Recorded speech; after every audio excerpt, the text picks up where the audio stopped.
Electric heater की क्या efficiency होती है? 100%, वेरी क्लोज टू 100%। 100% एफिशिएंसी हमने तो आज तक पढ़ा था कि किसी भी प्रोसेस की साइंस में, थर्मोडायनेमिक्स में 100% एफिशिएंसी हो ही नहीं सकती। तो ये जो इलेक्ट्रिक हीटर की 100% एफिशिएंसी आ रही है, कहीं ये थर्मोडायनेमिक्स के लॉज को, साइंस के लॉज को ब्रेक तो नहीं कर रही?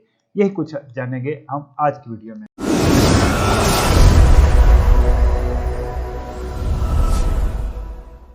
तो सर यहाँ पर साइंस का कोई लॉ, थर्मोडायनेमिक्स का कोई लॉ ब्रेक नहीं हो रहा, इसको मैं आपके सामने एक्सप्लेन करता हूँ।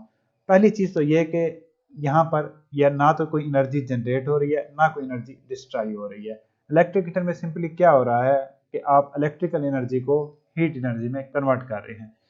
दूसरा ये कि इलेक्ट्रिसिटी जो है वो एक रिफाइंड फॉर्म ऑफ एनर्जी है, वर्सटाइल फॉर्म ऑफ एनर्जी है, हाई क्वालिटी एनर्जी है, ये कन्वर्ट हो रही है हीट एनर्जी में। अब जो इसकी बेहतरीन एफिशिएंसी है, वेरी क्लोज टू 100%, वो सिर्फ इस वजह से है कि जो इलेक्ट्रिक हीटर का डिज़ाइन है वो इतना सोफिस्टिकेटेड है कि वो लॉसेस को मिनिमाइज करता है और एनर्जी यहाँ पे फ्लो होती है हाई क्वालिटी एनर्जी से लो क्वालिटी एनर्जी, जो बिल्कुल साइंस के असूलों के ऐन मुताबिक है।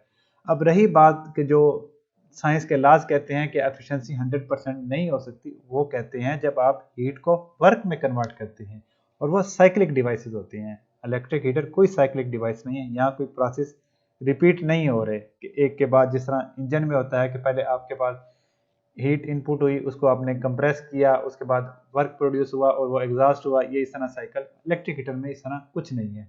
तो इलेक्ट्रिक हीटर की एफिशिएंसी 100%, इसके बेहतरीन design, flow of energy from high quality to low quality, और इसके लॉसेस कम होने की वजह से आती है। इसमें कोई साइंस का लॉ वायलेट नहीं होता। मिलते हैं अगली वीडियो में। Thank you, goodbye. इस वीडियो को शेयर करें और चैनल को सब्सक्राइब करें।